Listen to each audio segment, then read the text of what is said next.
Good afternoon, everyone, and welcome to our year-end MPF webinar.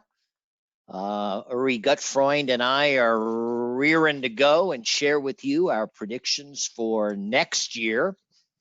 And we've got some bold ones and some pretty obvious ones, but should be a fun program. We've spent quite a bit of time the past few days kind of sifting through previous webinars and survey results and reflecting on all the conversations we've had with various law firm leaders over the year. It's been a tough year for sure. So we thought it'd be fun to come present a year-end program. And wait, where's your costume, John? Where's your costume? Where's your costume? You told me come dressed. What is that? I thought we're dressing up. Oh, wait. You said holiday garb dressed up. It's a New Year's party, Uri, not some Batman, cult group. Come on. Okay. But yeah, we decided we're going to have a little fun along the way. We're going to do our usual audience polling, share with you some survey results, hopefully give you some good stuff to take back to your partners and make things better next year. It can't be much worse now, can it? God help us. So, Uri, how are you doing? God help us. I'm doing great. I am doing great. All roaring to go. It's a amazing time. This time is always a time of reflection. And as you said it, this is a year that we will never forget, and hopefully we'll only get better from this year. So I'm ready to turn the page. I can't turn the page. I can't wait to turn the page. Everything was great early January, February. Yeah. I think most law firms were in high gear and looking forward to a very successful, profitable 2020. And then, boy, things change fast. Yes, yes. We have to do a program one day, John, of words you never heard of until the pandemic. Like social distancing. The first time I heard that one, I said, what are you talking about?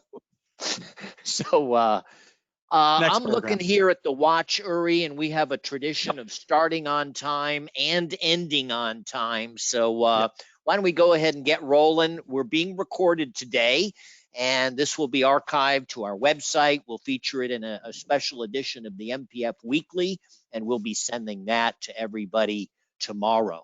So welcome, everyone. We are so glad you're here on this, the next to final day of the dreaded 2020. And let's get rolling.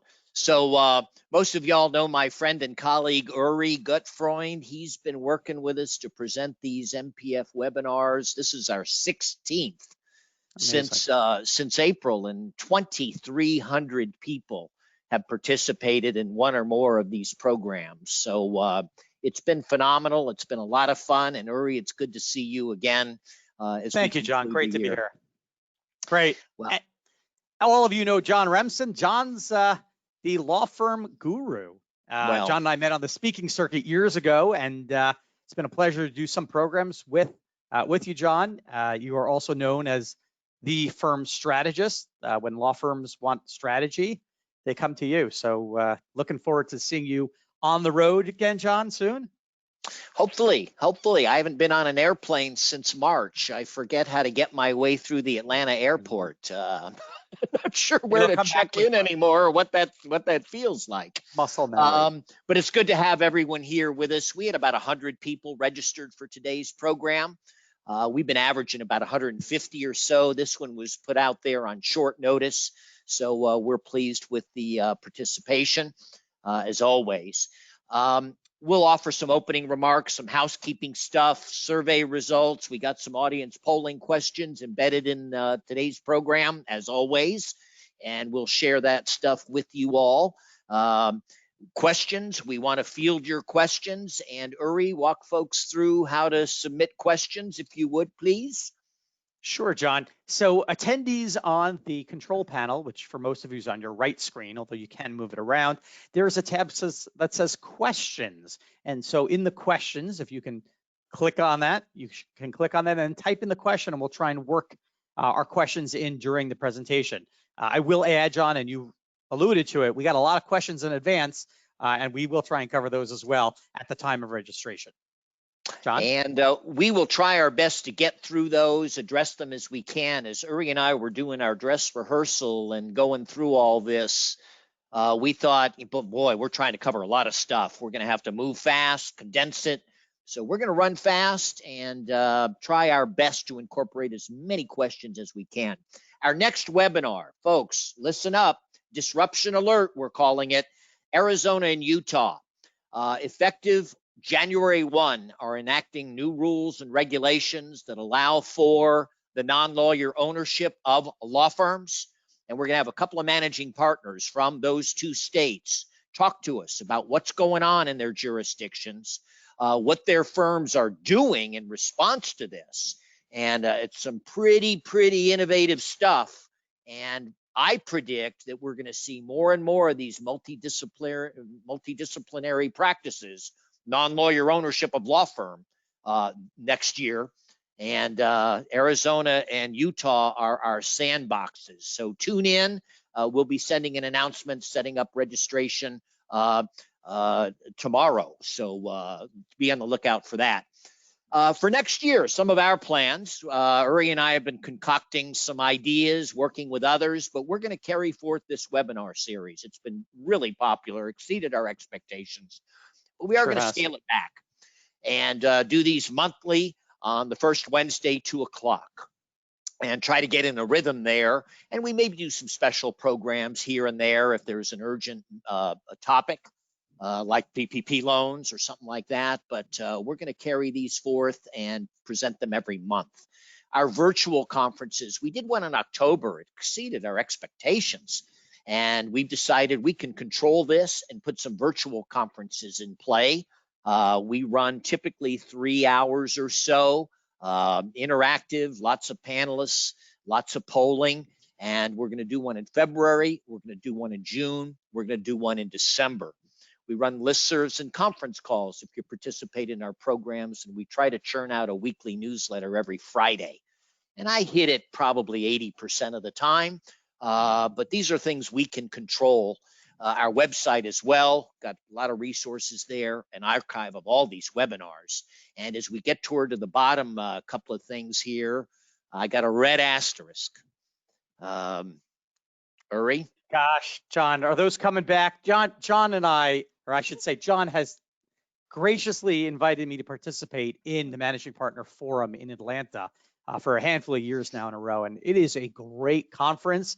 John, it's going to happen this year, we hope, because that's the best conference for focusing on your firm away out of town for most of you. It's not Atlanta heavy. It's the whole nation comes together, and it's an amazing group of law firms, real learners out of their firms in that room, the tables. I mean, it's unbelievable. Great event.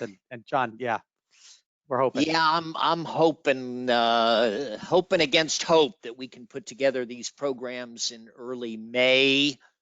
We'll see. We'll make a formal decision in March. And then we're doing a fall symposium. We introduced this in 2019, a program in Chicago that drills down on a topic we know to be important to leaders of smaller and mid-sized law firms. So stay tuned. We're going to try our best to get back to some in-person programming next year. And I will predict, my first prediction of the hour is that we will have an in-person program of some kind in 2021. So stay tuned. Some of this stuff is beyond our control, but we're trying our best. Setting up for today's program, and we ask you all to complete a few survey questions upon registration. We had 98 people participate. I ran this a couple hours ago. I think we had 103 sign up when we at our start time this afternoon.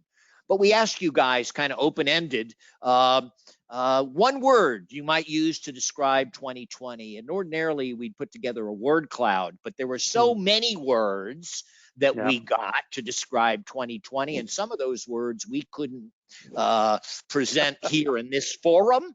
But this sort of, I think, assembles the collective set of words we heard. Challenging, probably number one.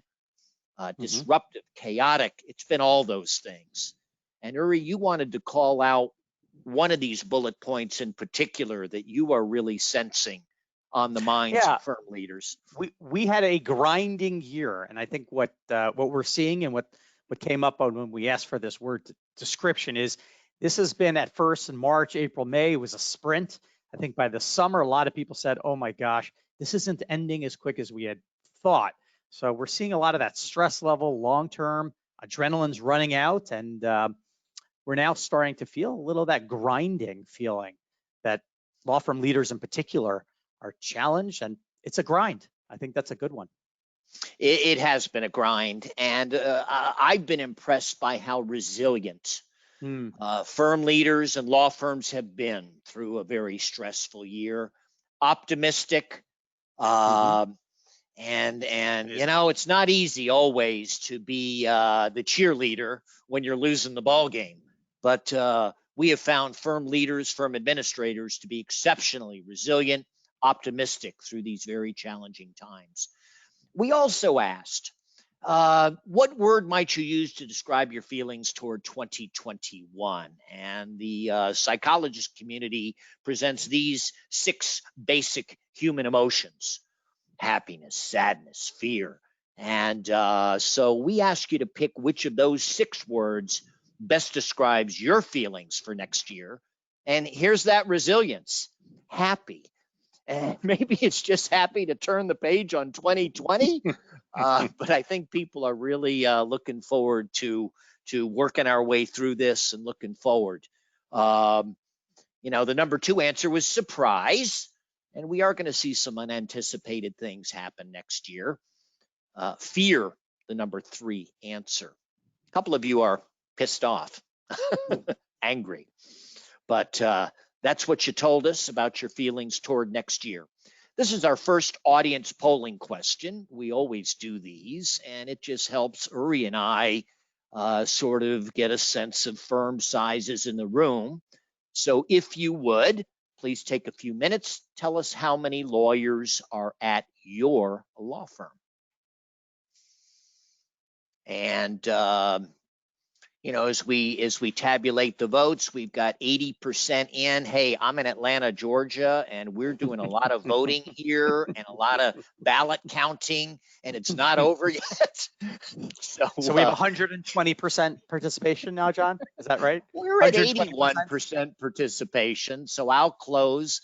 And as typically the case, we get a nice distribution of firm sizes represented on these calls. Yeah, here it is. It really does run the gamut. So that gives us a sense of who's with us today.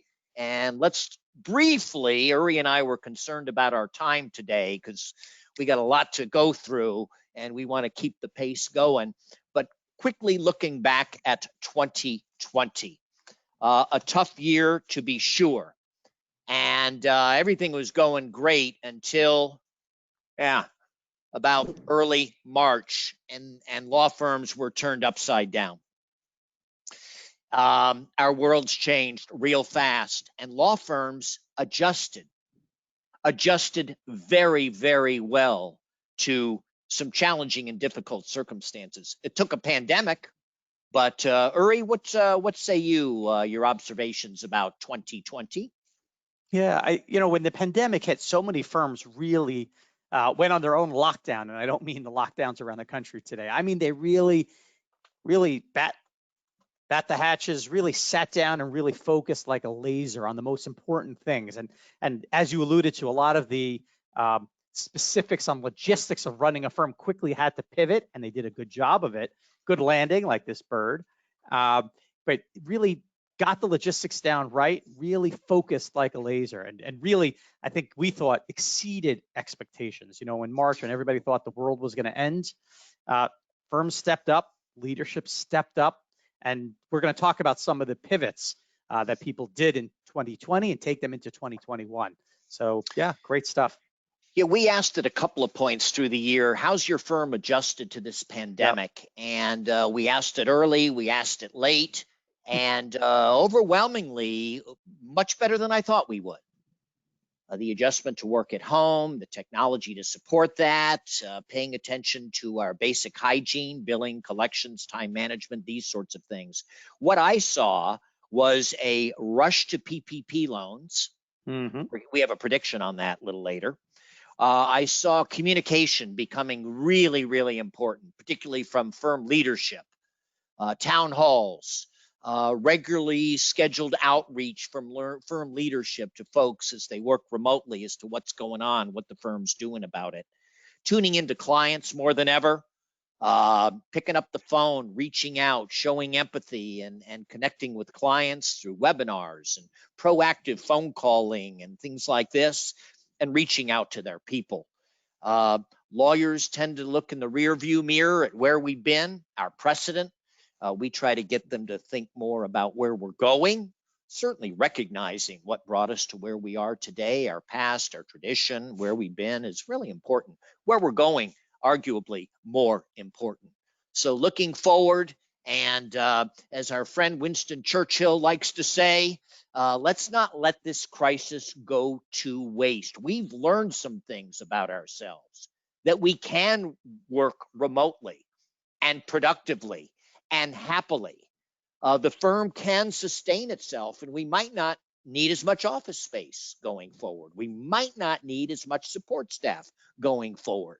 So there's lessons to be learned, and let's not let these lessons drift away once we get through COVID, but let's try to embed some of these things into our day-to-day operations, our culture, the way we do things. The discipline of tracking time, billing, collecting, intake, procedures, good firm citizenship. Let's make sure we keep these things going forward best we can, and not let that pandemic go to waste. So some brief thoughts about 2020. I think we're all eager to put this year through the shredder and look to 2021 and the new year ahead of us. Some exciting things going on. And with that, we will segue into our bold predictions for 2021. Time to look forward, catapult, pivot, words we've used. And here's what we see in the crystal ball. First point, the pace of change. We've asked over and over again, several times through this pandemic, what do you think is going to be the long-term impact of this? And the number one answer, we agree, an acceleration of long-term trends. Yet 1 in 8 law firm leaders say we want to get back to business as usual. Back to business as usual. And I think Uri and I would agree that's not the direction to be going. Change is around us. We need to evolve. We need to adapt. We need to look forward and invest in our firm. And the pace of change will accelerate. It ain't slowing down anytime soon. So this puts pressure on firm leadership to push lawyers to evolve, adapt, change. Uri, comments to that point? Yeah, well, you can't undo the change. You know, that's the greatest thing we took from 2020 is that you don't have to accept all of the changes, but you must address them. And we'll talk about that in our predictions for going forward. But you have to address this change. It's all around us. So the firms that don't address the change, well, they're in trouble. There can be exceptions to what you do, but you can't just ignore it. I think that's, John, what we're going to see and we're going to talk about today.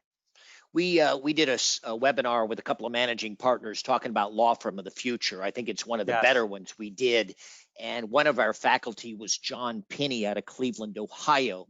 And he talks about the accelerated pace of change. And if you're not keeping up, you're losing ground. And it's important to look forward, evolve, adapt to the market. And it's up to you as the firm leader in many cases to share the data, share the research, the studies. Your rank and file lawyers typically aren't paying attention to what's going on in the world of alternative legal service providers, what's going on out in Arizona and Utah. So it becomes incumbent, I believe, upon firm leadership to share what's appropriate at the right time, the right place, the right forum, so your folks tune into what's going on in the business of law, what are the trends, and what are we doing as a firm to find our place in the future. John, prediction number 2. My prediction number 2 is one great law firm in your market will fail in 2021. And I see this happening all the time in my work with mid-sized law firms, typically dominant firms in smaller markets where they have been a dominant firm for decades, and they sort of grow complacent and think it will always be this way. And they fail to, really stay keen on the trends and what's going on. And eventually their place in the marketplace starts to erode. And younger lawyers might start to leave.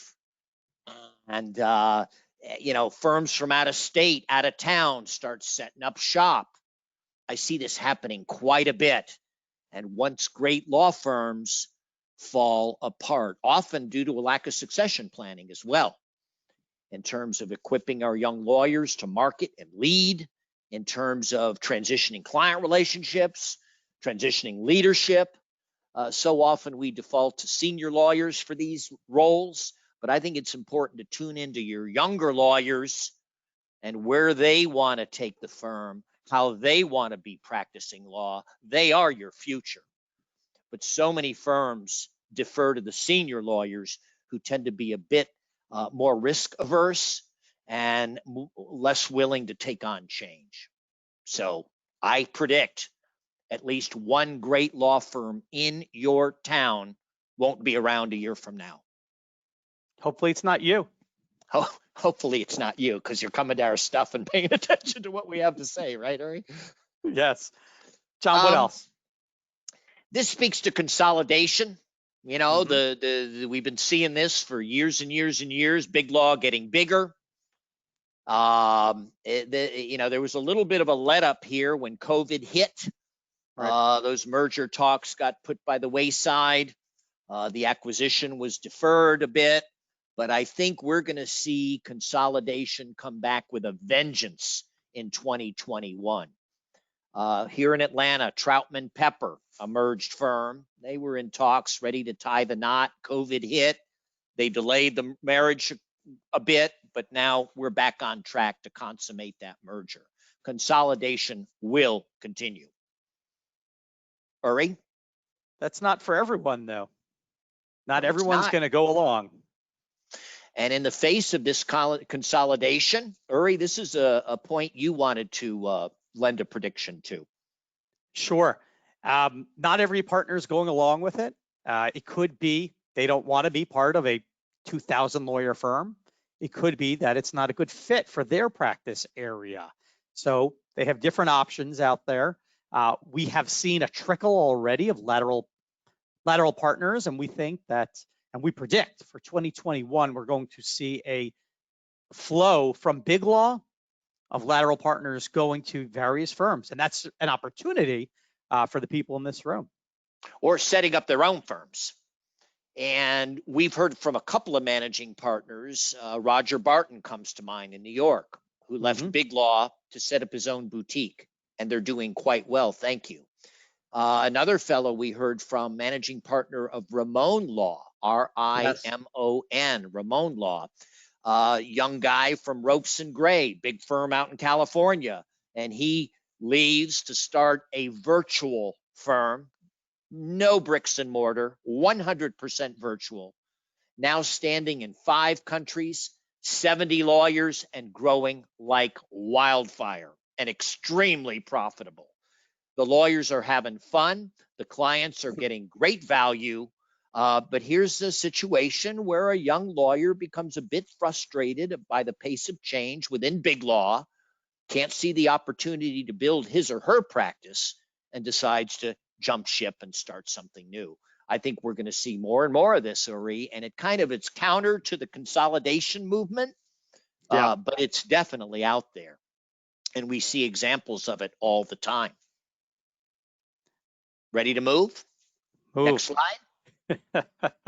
It's competitive out there. And this is our prediction that for 2021, it's going to get hot. And these are our bidders out there. John, a lot of times firms will run headstrong into this and they can make some mistakes, can't they, with a lateral hire? How should they handle that? Well, indeed, I think, this urge to merge, this urge to grow, and growing for the sake of growth is not, in my opinion, a very thoughtful strategy. Growth, in my view, should be strategic, client-driven.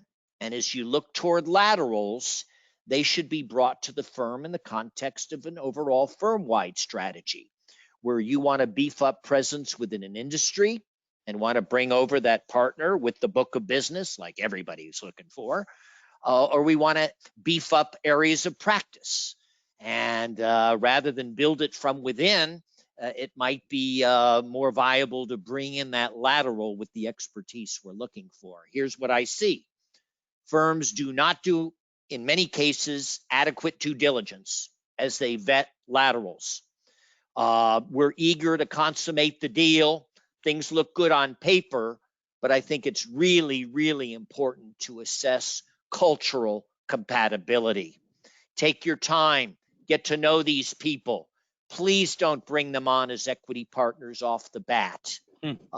It's challenging to undo a bad marriage, distracting, expensive. Do your due diligence, take a test drive before you tie the knot and become, seriously entwined in terms of ownership and such. As well, I think integration. We bring on this hotshot young lawyer and kind of leave him or her out there to fend for him or herself to assimilate into the firm. I think you need a planned integration strategy to import that book of business, to cross-sell that new lawyer. We'd like to think it happens very naturally, but it doesn't. So I think forced integration is you bring on your laterals, and there's a variety of ways to do that. Firm retreats, often the occasion. Hopefully we'll get back to those next year. But in the meantime, work on that integration. Uri, anything on this point before we move to our next slide? I think you've hit the nail on the head of having a firm who are laterals attracted to. It's not just the highest bidder, it's firms with a vision, firms with a specialty, as that's our next point on boutique firms. That's the vision. The vision is your firm that attracts laterals. What are boutique firms going to do in 2021? I believe there are riches in niches, or niches, if you prefer that pronunciation, and to distinguish yourself from the herd, become recognized as the go-to law firm in your jurisdiction, in your self-selected niche. I like industry niches. If you guys have heard me talk, you hear me talk about industry practice groups. That's how clients think. So I think holding yourself out there within your industry niche is the go-to law firm. It might be car dealerships. It might be cannabis law. It might be banking. But find your niche as a mid-sized law firm. Resist the temptation to become all things to all people and really vanilla down your messaging and where we're spending our marketing dollars and where we're bringing in laterals. I think a plan will really help distill the firm and attract the talent, attract the clients that you're really looking for. Boutique law firms will prosper in the face of all this consolidation, but John, not full service, smaller and mid-sized law firms, unless you're in a tiny little town and you can pull that off. But generally speaking, I think mid-sized firms need to look to industry niches, put them out there. We saw this year when the pulse of marketing successes and the struggles. And one of the things that a lot of firms told us in a number of our programs was how hard marketing was, particularly for people who didn't have a niche, who didn't have that niche expertise where they were the go-to for a specific topic. This year was a real tough one for them for marketing. But if you really were deep in your industry, in your client's industry, that is, then you had a much easier time this year in your marketing and delivering value to your clients. So this year was just another example of the wisdom in that boutique firm model. Well, and the key is pick the right niches. you know, Yes. and you know, I don't think insurance defense is a niche I would pick right now, you know, if I had a wide array of choices. You know, I still go back to my first law firm. I often tell the stories of we had our traditional areas of law, our departments, litigation and tax and estate planning, environmental and corporate, the rest of it. But for business development purposes, we had industry niches. We had a financial institutions group. We had a leisure and resorts group. It marketed to country clubs. Talk about a niche, country clubs. But this firm was among the global leaders if you were a country club or resort property developer. We had a car dealership niche too. And, you know, you don't think about that, but, you know, you line up your client base, the industry's growing in your region. Tune into that. The industry's growing in your region. And get in front of that. Put yourself out there as the go-to law firm if you're in that industry in our jurisdiction. So, you know, the tendency is to just, you know, add this niche. I think core practice areas, and core clients, and resist the temptation to develop long lists. Keep it to 3, powers of 3. John? Yes, sir. Number 6. Number 6. Number 6. Your prediction for your 6th prediction for today. Oh, well, alternative legal service providers. And I still get the occasional quizzical look when I mention ALSPs to a group of firm leaders. These are the folks that are coming after you that aren't law firms, that are really impacting your world and taking work off your plate. LegalZoom is a perfect example of an alternative legal service provider. LegalZoom, I can go get my estate plan online with a form and save me a lot of money. Rocket Lawyer, Avo, there are dozens and dozens of these alternative legal service providers, and they're coming after you. And they're coming after you with big money and a plan to get business from you and to them. John Pinney, I go back to him. This is a very forward-thinking young managing partner. He maintains a list of alternative legal service providers and makes it a point to keep an eye on them and what they're doing and how it might impact his law firm and the legal industry, and they're located in Ohio. But he's a real forward-thinking guy, antennas up, and he's honed in on alternative legal service providers. They are not going away. They are well-funded. They're coming after you.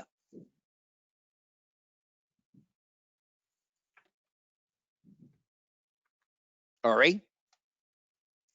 Well, I think on that webinar we did on that specific topic, I think is really, really smart, because his firm is building an answer. And I think that's really the best thing these leaders can do, which is how can you show you're differentiating from these ALSPs? And that's really the key. Is it could be like in your example, LegalZoom is great for da-da-da-da-da, but we are better at da-da-da-da-da. So there's got to be some type of differentiator, some type of strategy. But I think your point is well taken. You can't just ignore it. You have to know what they're doing. You have to know who's in your market. You have to know who is competing with you, right? You know, if you want to dig down on this a little bit, and I think you should, at least to be conversant, go look at that webinar that we presented with John Pinney and Bob Young. It was called The Law Firm of the Future. Yep. And within the handout materials, you'll find John's list of alternative legal service providers he kind of keeps an eye on because they are coming at you, and they're not shy, and they're not subject to bar rules and regs. I think they are going to thrive in 2021 and beyond. Something else we see and we talk a lot about is how important culture is. And I predict that smart firms are going to obsess about culture. And Uri, we have a little word thing we wanted to set up here. I'm going to come back to this slide. Okay. But we wanted to ask you all in the audience if you could pick one word to describe your firm's culture. What would that word be? Uri, tell people how to provide their word to us.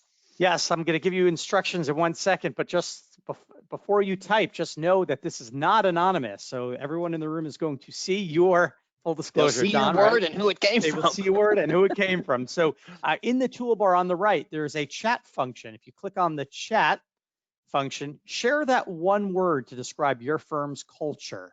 And we'll read them as we go through here now. So Uri, I'm going to rely on you to farm through those words we are getting. If we could set up a word cloud through our polling technology within GoToWebinar, we would. But we thought this would be the best way to kind of get at the point we're trying to make. Culture. It's what attracts people to your firm. More importantly, it's what keeps people at your firm. Your young lawyers, your young partners, your productive support staff. The words we hear, and Uri, are we starting to see some stuff come in? We are not. We are not, Okay. John. Okay. Let's give people a few more seconds. So you should see on this side where it says chat. And in that chat box, you click the arrow that's pointing next to the words chat, C-H-A-T. I think this is too ambitious for our try 2 year new. We had to try something. Have to work. Figure out how to use GoToWebinar. Well, we've asked this word and we've assembled it into a word cloud, and you know the words. Yes. You know what they are. They're collegial, collaborative, hardworking. I like work hard, play hard. That's more than one word, but those are the words we typically see, and those are good words, the kinds of places people want to come to and enjoy their careers. And I think collaborative is a great word, but our John, let me just interrupt you for a quick second. We're going to give people a second chance in the questions. Just put it in the questions. 2 people responded right away to me to tell me that the chat function was not enabled for today's event. So we don't have that ability, John. But if they go into the questions and put it in, we'll see it just the same. Let's see some responses from our audience. What are people? People is their culture, John. They have people at their firm. Okay, people. Team. They have a team at their firm. Team is a good one. Collaborative. We're all in this together. That's not one word. All good words. Tommy, but trust me, word. I work with firms that talk a good game when it comes to culture. And you get in there and see how they operate and interact with one another, and you see internal competition. You see work not being properly delegated. You see sloppy billing practices. You see lots of things that kind of fly in the face of this culture you say describes your firm. And I think, it needs to live, it needs to breathe. Your systems, your processes, your compensation system should promote, reward, and encourage the desired culture. If we want mentoring and training for young lawyers, and believe me, they want that, what's the incentive for our senior lawyers to mentor and train and share and introduce clients? If yours is a firm that rewards origination credit for life, you're going to have a hard time generating a lot of cross-selling and teamwork and firm-first mindset. My clients, good luck succession, transitioning those clients if we heavily reward origination credit for life. So we need to find ways to incent, maybe it's sunsetting origination, shared origination. I work with some firms that don't track origination credit at all. And the mindset is these are firm clients. They don't belong to Jane and Tim and Bill. They are our clients. So if we start tracking origination, there's going to be competition for who's getting credit for what. Not something we want to see. So, you got to align with the culture, your comp system, your processes. Accountability is another one. If we've got chronic underperformance, is that okay? If we've got disruptive behavior, is that okay? And I think it's important as a firm leader to call that out and deal with it. Larry Richard, our psychologist friend, talks about the effect these bad actors have on your culture. And your culture is defined in large part by what you're willing to tolerate. And if we're willing to tolerate hoarding and control and improper delegation and obnoxious behavior, if we're willing to tolerate those things, guess what? We're probably going to get it. And it's not good for our culture. So obsessing about culture, defining it, and building the accountability, the reward system that reinforces it. Uri, this is your slide you wanted to talk about, and I think it's important too. 2020 was a back to basics year, and by that we saw a lot of firms react to the crisis with a focus on the basics, and we predict that 2021 is going to be very simply, as we started today's program, which is taking the good stuff we learned, double downing on what the good stuff is. So what kind of good stuff are we talking about when we say back to basics? You know, this is kind of the stuff that you didn't have to go to MBA school for this, right, John? You have to go to MBA school to know. No. Get your time in. Get your time in. That's a good one. Get your time in. Good one, right? Get your bills out. Go through your bills. Get your bills. Then get your bills out. Be responsible for collecting. Accountability at the partner level. We saw people really, really drill down this year. Some of the best firms were doing those kinds of meetings weekly, where the partners would either physically or virtually get around and say, okay, John, what are you going to do this month? How is that going? Let's look at those. You know, some firms had their top 10 clients, top 10 accounts receivables in front of them all the time. That's what back to basics means. It's doubling down on what's so important, locking up those gains. Another area that was pushed by the pandemic, back to the basics, which is something people have been talking about forever, which is electronic billing, wiring, online pay. I mean, all the kinds of things that firms should have done pre-pandemic.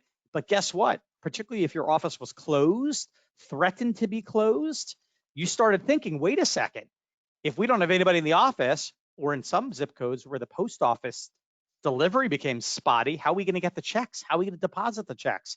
So a lot of firms made that transition and happily report the benefits of that. And the benefits existed before the pandemic, but they got the advantage of it in the pandemic, and 2021 is going to be even a further streamline of it.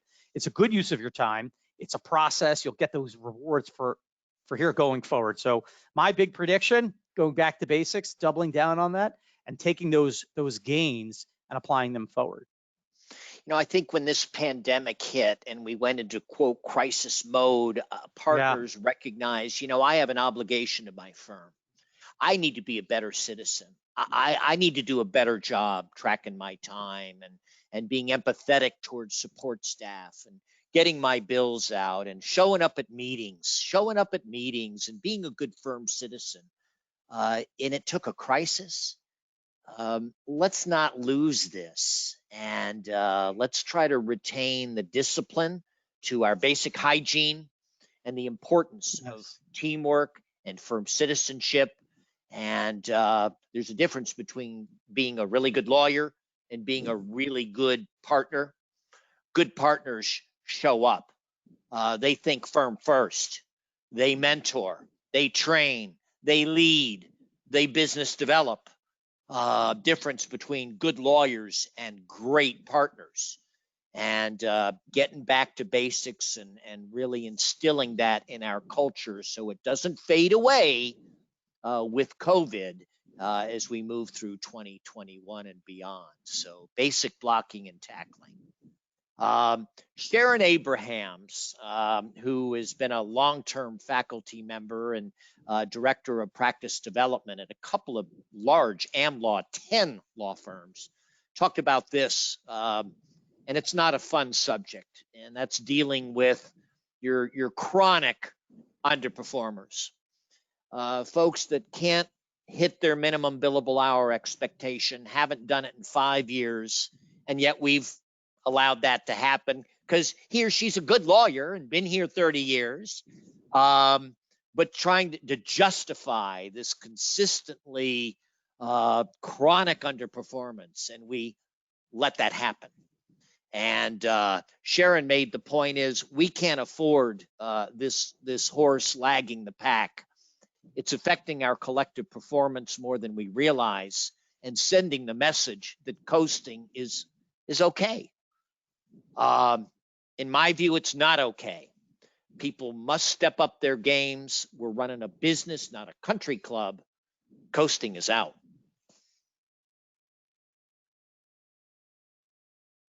Uri, I know you have something to say on this one.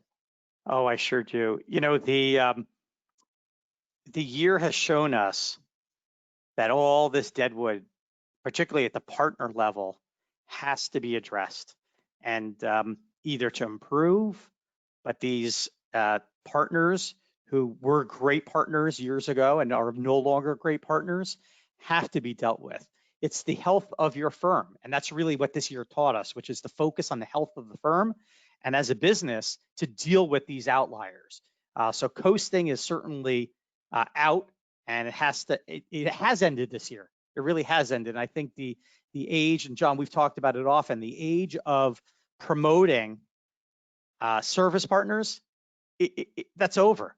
We are not seeing our clients, and 2021 will be an acceleration of that. We will not see service partners being promoted anymore. That era has ended. And I think COVID probably put the nail on the coffin on that one. Well, you know, I'm a proponent of defining the criteria to become an equity partner, an owner, and remain. It's not tenure. Remain an equity partner. Yep. Once you're in, you don't go into coasting mode, but you got to maintain your performance. And I think defining what it takes, and more firms are setting forth book of business, mentoring and training, thinking and acting like an owner, not a loyal long-term employee who puts in the bare minimum. That's the non-equity partner track there. And that's fine if people don't want to go all in as required of a law firm owner. But just coasting through, putting in the minimum, hell, putting in considerably less than the minimum expected year after year after year, I'm sorry, we just can't afford that anymore. We're not running a country club. John, it's yes, time. Sir? It is time to cull the herd. This is something that we've seen. This is my bold prediction for 2021.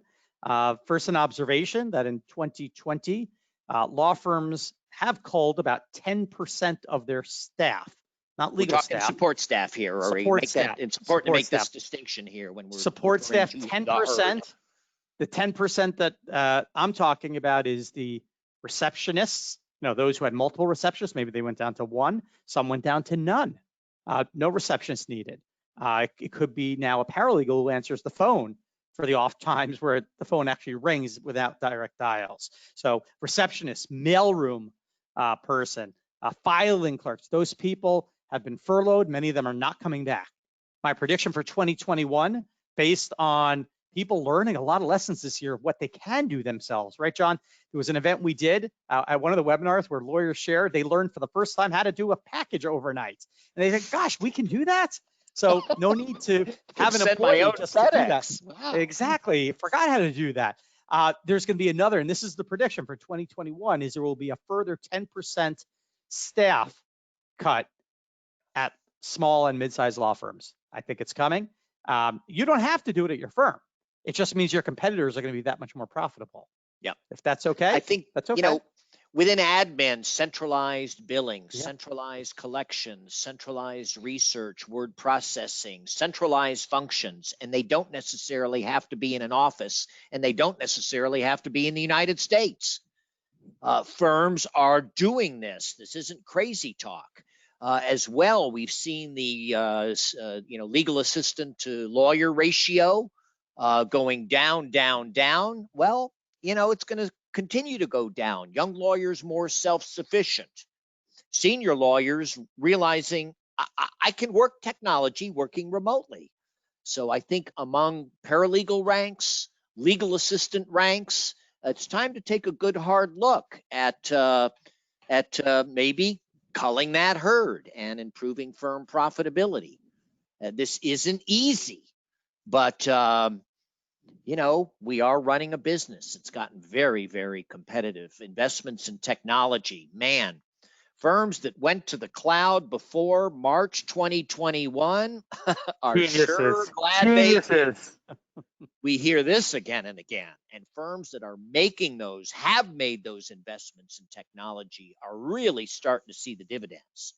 And we think this will really become more and more acute in 2021 and beyond. Technology is changing everything as to how we get work done, how we interact with clients, how we interact with one another. And those that are making the investments strategically are really reaping the dividends. My next prediction. Wait. I'm not done with this one. I thought you wanted to add about technology. Anything? No. My recommendation on the technology is to think strategically and make sure every, time and billing talks to case management, talks to conflicts, things are integrated, your people are trained. So often firms spend big money on technology and hardly ever use it. And so think strategically, train up your people, use this stuff. And if you haven't had a technology audit in the last 2-3 years, now might be a good time to have an independent third party come in, take a look at what you got, and make some recommendations to get your shop running more smoothly and more efficiently. We have heard several times among managing partners that it took a breach for us to realize that our IT director wasn't the right person for the job. You don't want to be that firm. IT technology has become so important, and you as a CEO of a law firm need to at least be somewhat conversant on the topic and query your IT director and consider an independent IT audit to make sure you're in good shape in this very important, increasingly important area. Ready to go? Turn the page? Oh, yes. Yes. We're going to throw some polling questions at you. And this is going to be a click all that apply. And let me bring this up. We're going to ask you where you're going to increase your investments next year. And we'll put down a laundry list of the usual stuff and ask you where you're going to spend some more money in 2021. Pick all that apply. And Uri, as people are weighing in their votes, I'm going to ask you to predict what you think will be the #1 area where firms are investing. Well, I think they'll be increasing marketing and business development for 2 reasons. Number one, everyone does spend a lot of money in marketing business development. But number two, one of the things we learned in 2020 is people in 2020 didn't know how to spend their money. So I think we're going to see an increase in marketing and business development. Okay, I'm vote early, vote often. 4, 3, 2, 1. And if you're not in yet, it's too late. But technology and marketing. Oh, yeah, that's interesting. I'm not surprised people spent in technology. I just thought they had already spent it in 2020. That I didn't think they were going to be increasing it, but that's interesting. You know what, Uri, you queried me. I was supposed to click this, set this up as a click all that apply, and I didn't. So I screwed up as we set this question up. So probably click technology and then realized they couldn't click another one. So this is bad information. Yeah, I apologize. I apologize. We asked the question. I'm going to rephrase the question because we've kind of flipped it, and I'm going to ask you to pick the one area where you will have the biggest decrease. So you can only pick one here, despite what our instructions say. So if you could pick one area where you're going to try to rein in the expenses next year, what is that area? And Uri, I'll ask for your predictions on this one. Oh, I mean, office space would be the number one. The only problem with that is that sometimes has a long tail to get out of leases, usually. But I would say either office space or staff salaries is what I'm thinking. Boy, you must have cheated on this because you're spot on. Oh, wow. We do have a handful of firms that are going to take a look at their marketing and business development budgets. And I would speculate a lot of that involves entertainment and conference attendance, you know, flying off to some fancy place for 3 or 4 days and spending $5,000-$10,000. You know, we're not going to do that. Maybe toward the end of the year we might, but firms are reallocating their marketing dollars a little bit, realizing that face time, you know, the wining, the dining, the entertainment, tough to come by in 2020, and may not be coming back until the latter part of 2021. So there we have that on the increases and decreases in investments. We talked about technology, and I thought mentioning the hybrid law firm and accommodating folks who are happy and productive working remotely. And do we really want to drag those folks back to the office? There's a lot of senior partners that feel it's very important we all work together in the same location, bricks and mortar location. That's what establishes the collaboration, the sharing, the teamwork, the training, the mentoring. But, you know, some of this stuff can be accomplished remotely. It is being accomplished remotely.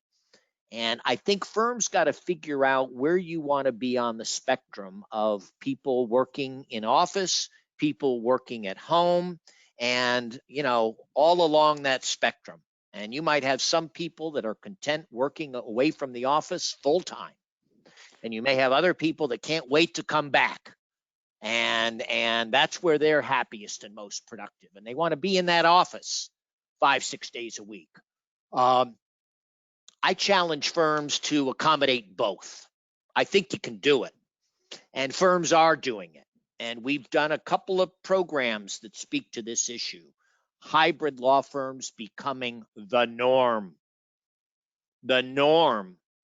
And young people like this flexibility, you know, the work-life balance, trying to raise kids, dual income families. I think hybrid law firms are not going away, and they will become more and more commonplace in 2021 and beyond. Here's what I say on hybrids. If you have a great employee, someone is loyal, someone who's collaborative, someone who's furthering the firm, and they ask to be remote, consider it. Don't give it carte blanche. We've talked to some firms this year, John, who have a rule. If you hit a certain amount of hours or other productivity points, then you can work from home. So they'll do it based on accomplishments. It's not everyone, it's not one size fits all, but it's where they're at. So I think that's a great idea. You know, when we did our program on remote firms and hybrid firms, you know, one of the points that both of these managing partners made is it's not for everybody.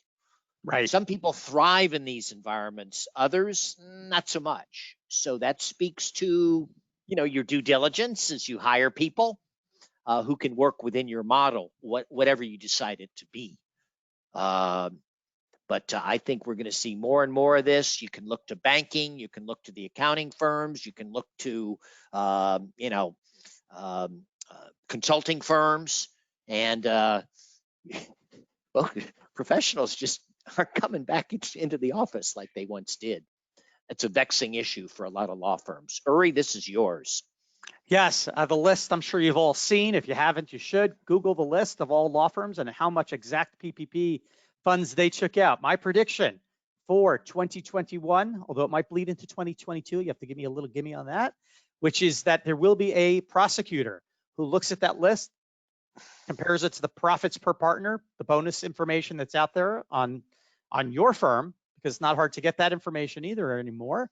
And there is going to be a firm that's going to be prosecuted for it not being suitable for them taking the PPP. Prosecuted.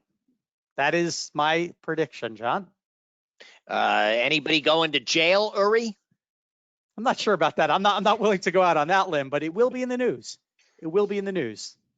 And finally, I'm looking at the time, and we knew this program would get away from us a little bit, and it sure enough has. Is your leadership, we believe, I predict, I think, Uri, you're on board with me here, Yes. will be more and more valued, appreciated, and compensated within your firm. The role of managing partners, the role of firm administrators, folks have really come to appreciate in 2020 what you do, and I think we'll, going forward, start to acquiesce to the value and the important contributions of non-billable firm building time. So your leadership will become more valued and appreciated. Real quick, just last few slides. Hang with us, folks. We're going to break our rule of ending on time by just a few minutes, but hopefully you'll hang on. We asked y'all when you registered your bold predictions for the coming year, and we've covered much of this stuff, but that third one from the bottom, back to business as usual, we will see firms going there. It's not the right direction to be going, but that's a good, strong, and I think a prediction we will see. But we've covered most of this stuff. There's the changes in federal tax law. We may see some changes depending on what happens here in Georgia next week. So we had a couple of predictions to round us out, Uri. I asked Uri to come out of the world of law and give me his bold prediction for 2021. And who is this guy? Neckties and pants are out. Shirts and webcams are in. I like that jacket, by the way. He reminds me of one of the guys who participates in your managing partner forum there in New York that you do, one of your roundtables. He's a good dresser. He's a good dresser. Yep. I like that jacket, actually. But yeah, I think, casual neckties. I think tailors are going to make a lot of money when we all get back to the office, and people are going to have to get their suits redone. I know I'll be looking for a good one. I predict Georgia's going to go purple. A lot of eyes on Georgia with the election. I think we're going to see one seat go red, one seat go blue. Republicans will retain control of the Senate. And those tax law changes we referenced the last slide may not come about with the enthusiasm we thought they would. So my bold prediction beyond the practice of law is Georgia goes purple. And the election's on Tuesday next, but who knows how many recounts and how long it might take to actually know who the two next senators from the state of Georgia are. And finally, Uri, I got to get my hat on. Yes. And I didn't have a fancy hat, so I went to a party store down the street. Happy New Year, everyone. My hat popped off. It's hard to put on with these. Oh, yeah, we have our glass. Thank you, Juan. Happy New Year, everyone. And we hope to see you live in person in 2021. And Uri, Happy New Year to you. Happy New Year, John. Good to be working with you. And take care, everyone. Enjoy the holiday. And we hope to see you live in the flesh in 2021. Thanks for being with us. And that's our contact information. So feel free to contact Uri and I, and we'll happy to get back to you. Thanks again, everybody. Happy New Year, everyone. Happy New Year.